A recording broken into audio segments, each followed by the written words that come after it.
welcome to Focus on Sports. I'm Bianca Gonzalez. And I'm Brian Welch. We have a great show for you as we start things off with Fresno State football. The Bulldogs are coming off a big win against Nevada on Friday night. Elijah Gilliam continued where he left off the week before. He had over 140 yards on the ground and receiving, plus he had 2 touchdowns. Another bright spot was from special teams creating chaos against the pack punting unit. Malachi Langley had over 13 tackles during the game. The Bulldogs look for their 5th win of the season Saturday at homing against San Jose State for the Battle of the Valley Trophy. After a big win, Brian, what do the Bulldogs need to do to keep that momentum going? You know what? You got to keep that running game going, especially with Elijah Gilliam and also Donaldson. The running game has been the equalizer so far for the Bulldogs this season. If you can keep the running game going against San Jose State on Saturday, that'll be a lot of fun to see Elijah Gilliam take it in for 6 against the Spartans. What about you, Bianca? No, I agree. And one thing that this team has done really well is just taking it one game at a time. You know, a couple weeks ago, they had a little bit of missed opportunities, but they didn't let that stop them against last week's big win.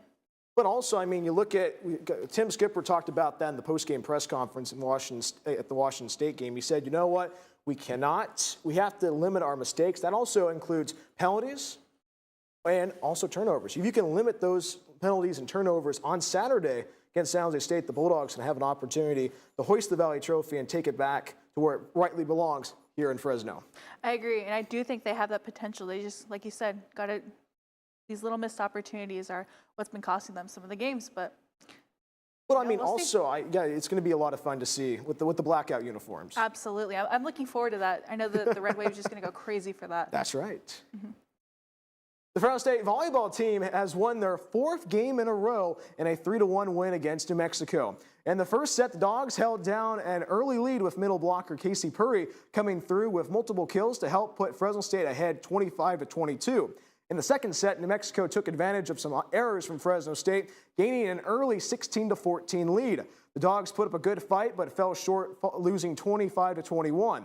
In the third set, there was a lot of scoring going back and forth between the two teams, but Fresno State took a close 24-22 lead before Addison Haluska ended the match with a final block to win the second set. The Dogs took care of business in the 4th set, but it was a fight to get the win. Both teams exchanged points, but after a service ace from Ella Rudd, Fresno State took the lead against New Mexico, and they beat the Lobos 3-1 in a victory. That is now 4 in a row for women's volleyball. Bianca, what do you think has been going well for the Dogs? Their consistency, not just on offense, but defensively as well. You know, Addison Haluska had an amazing block, but she's been averaging anywhere like around, what is it now, like 25 kills a game. And it is not just her carrying the team. It is the entire team effort that has been getting them these wins. And I mean, also, this is a team that has had the why not us adage. Exactly. You know what? Hey, why not us? We can win this Mountain West Conference. We can win this in the regular season, and we can also win it in the postseason. You know what? If the Bulldogs can keep going as they're taking on Nevada this Thursday again at the Save Mart Center. The Bulldogs are going to try to find a way to get the victory. You got to get a 5-match winning streak. Absolutely. And one thing that I got to talk to Addison Haluska a few games back after a Boise win, she said that their biggest thing that she has believed that has gotten the win is remembering who they are as a team and playing together. That's correct. Absolutely beautiful. The Fresno State women's soccer team looked for their first win in conference over the weekend. The Bulldogs went to Albuquerque on Thursday to take on New Mexico. It was a good showing as the Dogs were blanked 3-0 against the Lobos. On Sunday, the Dogs went up against the Aztecs of San Diego State in San Diego. The Aztecs took care of the Dogs 4-0. The Dogs will look to find their mojo this Thursday against Air Force. It is senior night for the Dogs. Fresno State equestrian team had a top 10 showdown on Friday against Texas Christian. The Bulldogs competed in the fences and the showmanship event here at the Student Horse Center. Bulldogs picked up points in the fences event with freshman Paloma Peravera having her best ride scoring 86.5.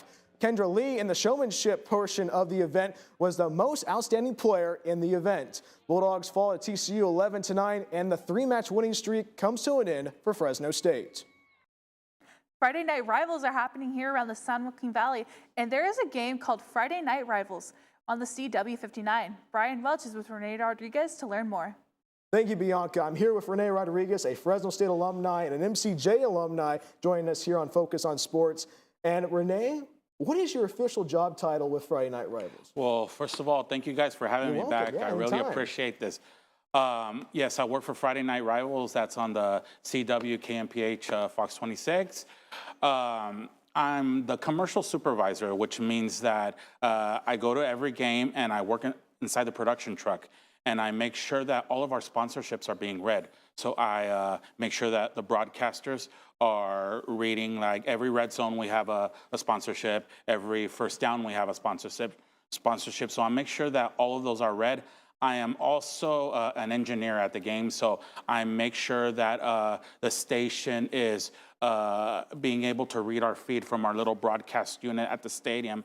So I'm in constant communication with the station to make sure that the feed is good. And you've been working with for Friday Night Rivals this season, your first season with the group. What has been your favorite stadium to go to this season? I think that would have to be Matilda Torres High School. That's a brand new high school, which means a brand new stadium, which means brand new electrical units that is going to make our broadcast run smoothly with hardly any technical difficulties. And would you believe it, Brian? They actually have elevators at that stadium, which I personally, I've never been to a stadium that has elevators. So it's just so convenient to be able to just go up and down quickly to go deliver my rundowns to the press box, to all the broadcasters, get down quickly to go to the production truck and back and forth. It makes it way more convenient that way. And what else do you do with Fox 26? Besides, when you're not doing Friday Night Rivals? When I'm not doing Friday Night Rivals, usually they'll call me into the station to do basically the jobs we do here at MCJ 123, either floor direct, do the teleprompter. Wait, did you get a Spotlight Award for that? I did, That's right, yes. I saw that. This past week, my boss went ahead and just told me this past Friday. So I was just so ecstatic. I just felt so happy, like, wow, this is great, yeah. Renee, it's a pleasure to see you. Good luck on Friday, my friend. Thank you very much. I appreciate it. Thank you for having me. Thank you, Renee. Coming up on Focus on Sports, take a look at the two teams who will be going to the World Series. Plus, we see how former Bulldogs are doing in the NFL. All that when we come back. I got the Bulldog spirit up in my head. Up in my head. Up in my head. I got that Bulldog spirit. Up in my head. Up in my head to say.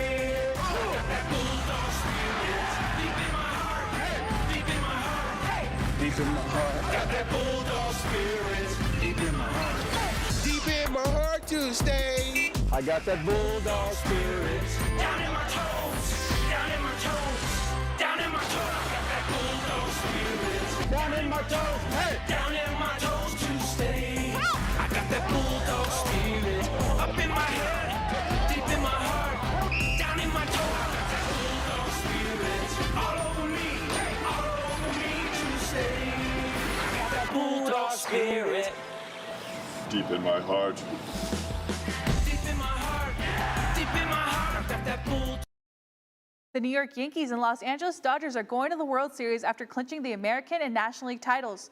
The two teams will face off each other on Friday in Los Angeles. The Dodgers had the best record in baseball during the regular season, which means that has earned them home field advantage throughout the postseason. The Yankees clinched on Saturday after Juan Soto hit a 3-run homer in the 10th inning, securing the Yankees a 5-2 win against the Cleveland Guardians. The Dodgers clinched last night during a bullpen game against the New York Mets. Tommy Edman helped the team take an early 2-1 lead in the first before hitting a 2-run homer in the bottom of the third, adding to his resume to take home the NLCS MVP. The final score for the Dodgers was a 5-10 blowout against the New York Mets. We talked about Fresno State's Aaron Judge versus Shohei Ohtani in the past, and now they're going up against each other in the World Series. The New York Yankees punched their ticket against the Cleveland Guardians over the weekend, as Judge has been at the plate 31 times this postseason and has had a batting average of 161. Judge has had only 2 home runs this postseason as well. It is the battle between the East Coast and the West Coast. And it is the matchup that everybody's been wanting and waiting for a very long time, Bianca. What should we expect between the Yankees and the Dodgers? I got to be honest, Brian. I think we are going to be seeing our second Game 7 at Dodger Stadium. I just have to say it. I mean, both teams have just been so phenomenal throughout the postseason. And one thing that I love about the New York Yankees is they have so much power on their team. You know, you have Aaron Judge, you have Juan Soto, but even Giancarlo Stanton has just been coming through. And over at the Dodgers, they've been doing a huge variety of things. Like, it has been between small ball, they have their power, even Chris Taylor with their bunts. And it's also just so amazing what the postseason does. I mean, Kike Hernandez hitting as many home runs as he has, Max Muncy reaching base that many consecutive times. I think it was like at 14. What are your thoughts? Well, I mean, the storylines are endless in this World Series. You have Aaron Judge's first World Series appearance. You have Shohei Ohtani's first World Series appearance. And with him being at the Angels for years, his first season with the Dodgers, the storylines are endless. You know what? I do agree with you. It is going to be a game. It's going to come down to a Game 7. It has to be important. Who has the most healthy pitching staff? Who has the most healthy bullpen? It will be the team that will win. And plus, a couple of good breaks in October. You know what? It is spooky season. Something might happen, probably in New York or Los Angeles. Maybe a bunt or a home run or anything. It's all up in the air, my friend. I agree. I'm excited to see. Week 7 NFL football has brought us some familiar faces. Former Bulldog Evan Williams has been quietly having a stellar season for the Packers. As of Week 6, he was the highest-graded rookie by Pro Football Focus. Against the Texans, Williams was everywhere. He recorded 9 total tackles and helped set the defensive tone for the Packers. In New Orleans, 2 former Bulldogs faced off for a drive. LaVelle Bailey saw the field for the Broncos. He got some playing time as the Broncos dominated the Saints. Bailey recorded 2 tackles. Bailey's former quarterback, Jake Haener, also came in after the Saints bench Spencer Rattler. Although he took over in garbage time, Haener was able to take the offense down the field for their only touchdown of the game in his that was his first NFL touchdown. On that drive, he went 3 for 4 for 38 yards and a touchdown. Deron Bland has missed all the 2024 season due to injury, but he should be making a return soon. Former Bulldog Davante Adams has played his first game as a New York Jet on Sunday. Adams had his hamstring, were full participants on Sunday night. The former Bulldog was targeted 9 times, but only managed to hold on to the ball 3 times. He finished the game with 30 yards as Steel Curtain was able to contain the All-Pro. Adams seems to be working off the rust with his new team. This was his first game in almost a month. He last played on September 22nd. So even if the Jets fans might not, we should have some patience for the former Bulldog. There's been so much going on in the NFL. And Brian, I want to know what has surprised you the most. You know what? I mean, it's the rise of the Commanders. I mean, the Vikings looking very strong. The Lions. I mean, the list goes on and on. But you got to go back to that performance last night by Russell Wilson. Russell Wilson not playing the beginning part of the season. It was Justin Fields as the quarterback for Pittsburgh. But how Russell Wilson played last night. No, there were some shaky moments. There were some shaky moments in the Steel City. But Russell Wilson looked like he was back to his old self, moving the ball effectively down the field. And also, I mean, looking at what the Steelers did last night against a good Jet squad with the running game of Najee Harris. I mean, the Jets are scared, but the Steelers are looking pretty good. What about you? I'm honestly still shocked that Davante's back with Aaron Rodgers. I did not see that coming. If anything, I would have thought that he would have gone back to Derek Carr, but hey, anything can happen. Anything can happen. It is spooky season. All right. Now let's take a look at what's in store for this week for Fresno State Athletics. The women's golf team is currently playing at the Clash at Boulder Creek today and tomorrow. On Thursday, the volleyball team is home, taking on Nevada at 6 p.m. at the Save Mart Center. Soccer team is also home as they welcome in Air Force at 7 p.m. That is senior night for the Dogs. On Friday night, you can see the Lady Dogs basketball team in action for the first time this season as they welcome CSU Monterey Bay at the Save Mart Center. And that is going to be an exhibition game. On Saturday, the football team is taking on San Jose State at 5 p.m. at Valley Children's Stadium. The swim and dive team is on the road, taking on Nevada. The volleyball team is in Utah, taking on Utah State. Finally, on Sunday, the soccer team is taking on Colorado College on the road, and softball fall ball has begun with a doubleheader at home against Cal State Fullerton and LMU. All right, Brian, it's that time of the show. Who is your top dog of the week? My top dog of the week is Elijah Gilliam, the young man from Merced, 2 touchdowns against Nevada on Friday night.